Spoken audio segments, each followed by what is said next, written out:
Hello and welcome to Our Irish Life.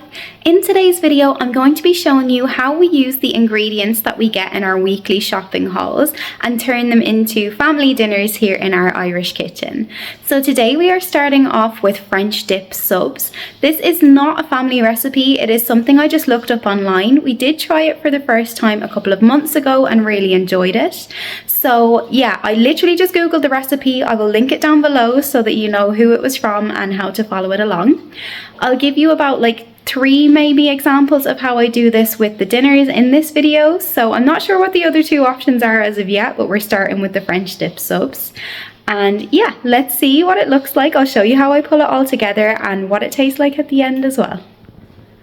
So the recipe is actually from Celebrating Sweets, so I will link that down below just so you know exactly what I am doing. I am starting off with my housekeeper's cut of beef that I got in Aldi, and I am going to start by taking this out of the packaging and just seasoning it with salt and pepper. I also have my oil heating here in the pan so that once that is seasoned, I can then seal it and kind of make a nice crust on the outside before transferring it to the slow cooker. Now that I have the meat all nicely seasoned with salt and pepper, I'm going to transfer it to my pan, which is on a kind of medium to high heat, just to form a crust on it. I love that sound when it first goes on the pan, it's so satisfying.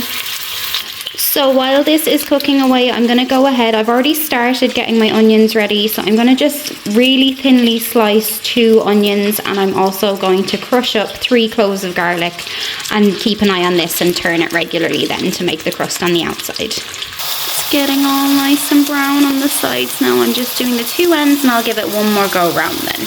So now that I have that browned on all sides, I'm going to transfer it into my slow cooker and use this pan for the onions. So into the slow cooker it goes. I now have my 2 thinly sliced onions cooking away in the pan that I cooked the meat in. I did turn the heat down to medium and added a little bit more oil to cook them in. So I'm going to leave them cooking away for 5 minutes before I add in my chopped garlic. Sorry, I think I did say crushed earlier, but it's chopped garlic that this recipe calls for. And while I'm waiting on those, I'm going to make up my 700 mils of beef stock using 2 of these stock pots, and I'll add in my Worcestershire sauce as well, and I'll tell you the measurements now in a moment. So to my 700 mils of beef stock then, I am going to be adding 4 tablespoons of Worcestershire sauce. The recipe that I'm posting below does come in cups. I've just used Google to convert it to what I'm used to dealing with. So for the stock I did to millilitres, and then for the Worcestershire sauce I did to tablespoons. So just if you'd prefer cups, then please look at the original recipe. If not, I'll post it below with the measurements that I used as well. So now that the onions have been nicely cooking and softening away there for about 5 minutes, I'm going to add in my 3 cloves of chopped garlic to that and let it cook away for another couple of minutes.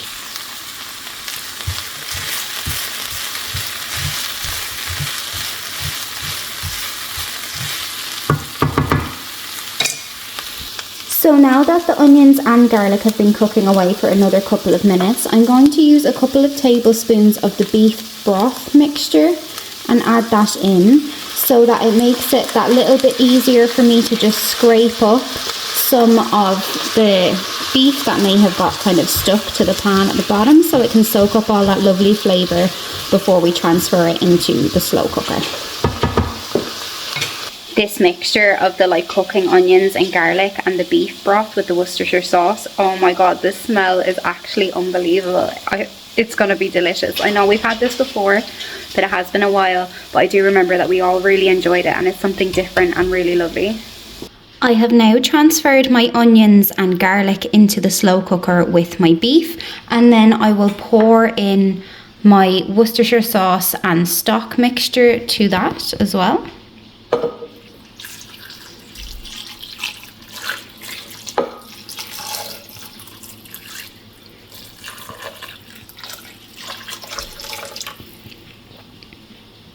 Like so. And this will cook on low for about 5 to 6 hours. It smells absolutely divine, and it is a rainy day outside. I'm not even sure if you can see the rain falling down there. I'll try to show you out the front, but this is going to be exactly what the doctor ordered for a day like today.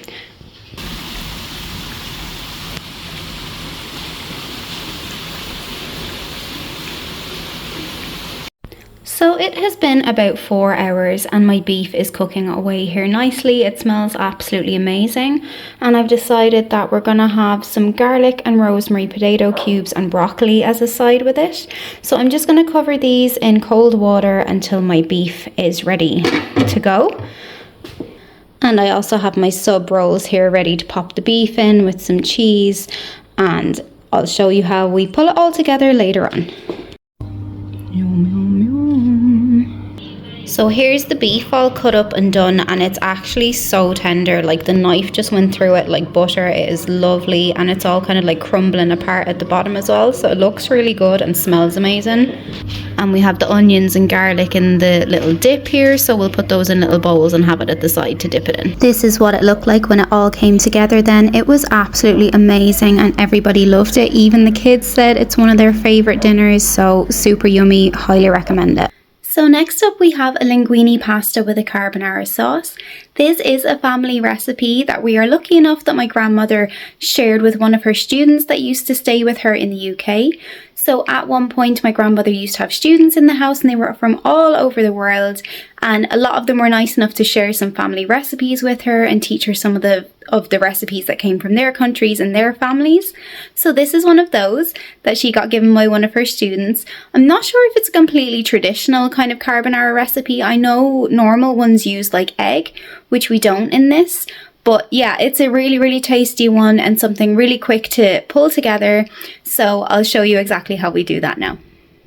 We start off with a full packet of smoked rashers that we cut into little pieces using a scissors and take as much fat off as possible. So into my pan I have added a bit of olive oil, 3 large cloves of garlic crushed, and then my chopped up smoked rashers that I just showed you. I cut off the fat as much as I can, and normally I do get bacon medallions so that I'm not wasting any. I just couldn't get them this time, but we will fry up the rinds and give a little bit at a time to Yoshi as a little bit of a treat, so they won't go to waste. So I'm just going to cook this away. I'll fry this up just until the bacon is pink and show you what to do from there.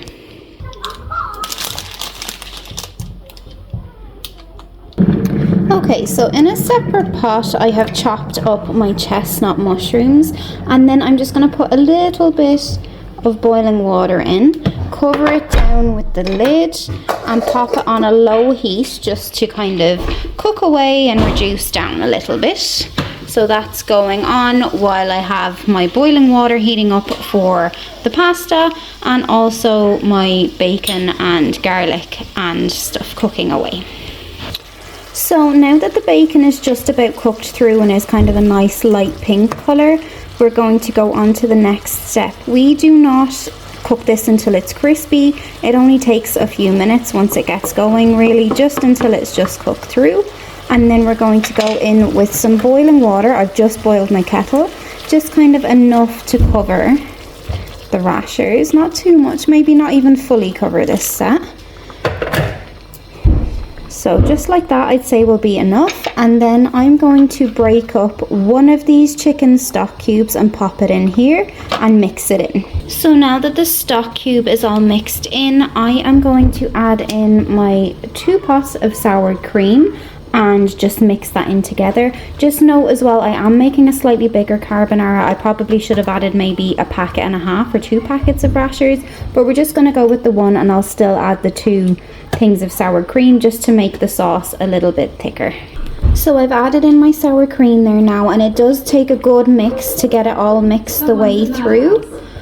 But also we find the one at Aldi really good. Some of the ones you can get, I think the Tesco one maybe, or Super Value, I can't remember. One of them is really runny and it doesn't work well for thickening the sauce, but the Aldi one is absolutely perfect. The full fat sour cream, we love that one. So it takes a good mix in to get it to all amalgamate together. Okay, so now that we have that all nicely mixed in, I'm just going to leave it bubble away for a little while. Not too high, just let it kind of bubble and just thicken up a little bit. And now my water is ready for the pasta to go in, so I'll pop that on, and my mushrooms are steaming away nicely.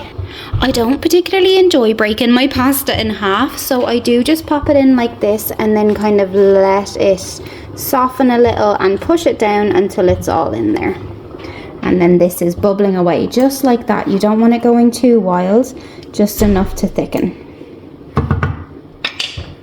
So just like so, it just took a few seconds for that to soften enough for me to kind of bend it in, and then as it gets softer I'll just break it apart and make sure it's mixed together well. To this sauce, I'm also going to add some dried rosemary. If you have a fresh sprig of it and you have a plant, it's even better. Just one sprig in whole and let the flavour soak in and then take it out at the end. It just makes it that bit lovelier. We just don't have a plant, I can't seem to keep them alive, so we're going to go in with a little bit of dried rosemary.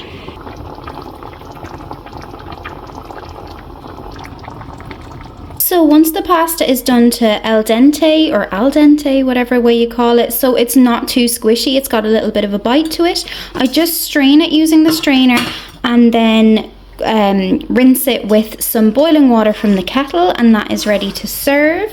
With my mushrooms nicely steamed, then I add them into the sauce at the last minute. And then we don't add our pasta directly to the sauce, we just spoon it over the pasta in the bowl. It just, I don't know, I think it just works better because the sauce is quite runny, and that way you can add as much or as little as you like. So there we have it with the mushrooms added in. Our kids don't particularly like mushrooms, so I just wait till the very end to put those in. So there we have it then, pasta with the carbonara sauce. It is also delicious if you add a little sprinkle of cayenne pepper onto it, just to give it a bit of a kick, and then some parmesan on top. It's really, really yummy. It's our kids' favourite dinner, and it's super quick and easy, which is a bonus. So for today's dinner, we are having Rashers, turnip and mash. For anyone who hasn't had this, it might sound like a pretty strange combination, but it's actually really, really good. Just like the saltiness of the crispy rashers mixed in with the kind of buttery mash and the nice kind of sweetness to the turnip. It's really, really tasty, really good one to try. So I'll show you what I'm going to be using. It's really super simple. It almost feels silly to show you what to do, but I'll just go through the general steps because everything else is pretty self-explanatory. So here we have what we're going to use then. I always use smoked bacon rashers because I just think they have a little bit more flavour. So I am going to be grilling these until they are nice and crispy. Then we have our turnip here, which I'm just going to peel and cut up into small chunks so that I can boil it until it's soft. And then our potatoes come from our potato lady who delivers them, so we don't get these from Aldi at the moment.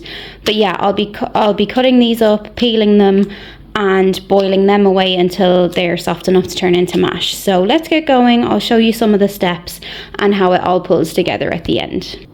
Okay, so I have my turnip here cut into little cubes. I think that half a turnip is actually going to be okay for ourselves because there's not that many of us today. So I've just cubed up the rest and written on it, and I'm going to freeze this then for another dinner, which will be handy. So I'm just going to cover this turnip in boiling water, and then I'll leave that on boiling away until it's nice and soft so that I can mash it.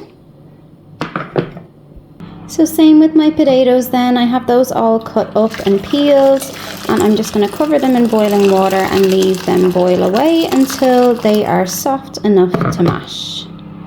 So while all of that is boiling away, we have our rashers cooking away as well on the grill. So here we have them. As you can see, we like them very crispy with this dinner. It's absolutely delicious when they're like that, but obviously you can do them whatever way you wish. So once my potatoes were soft enough, I just mashed them up, and I'm going to go in with a good bit of butter to mix that in together, and a dash of whole milk as well, just to kind of make it that little bit creamier. Not too much because I don't have too much potatoes today. Now, like so. Just makes it that little bit creamier and nicer, and I'll mash that all in together. Now, our lovely mash. Okay, my turnip is now nice and soft for me to mash up. It took about 30 minutes to get to that way, so I'm going to mash it and put some butter in like I did with the potatoes.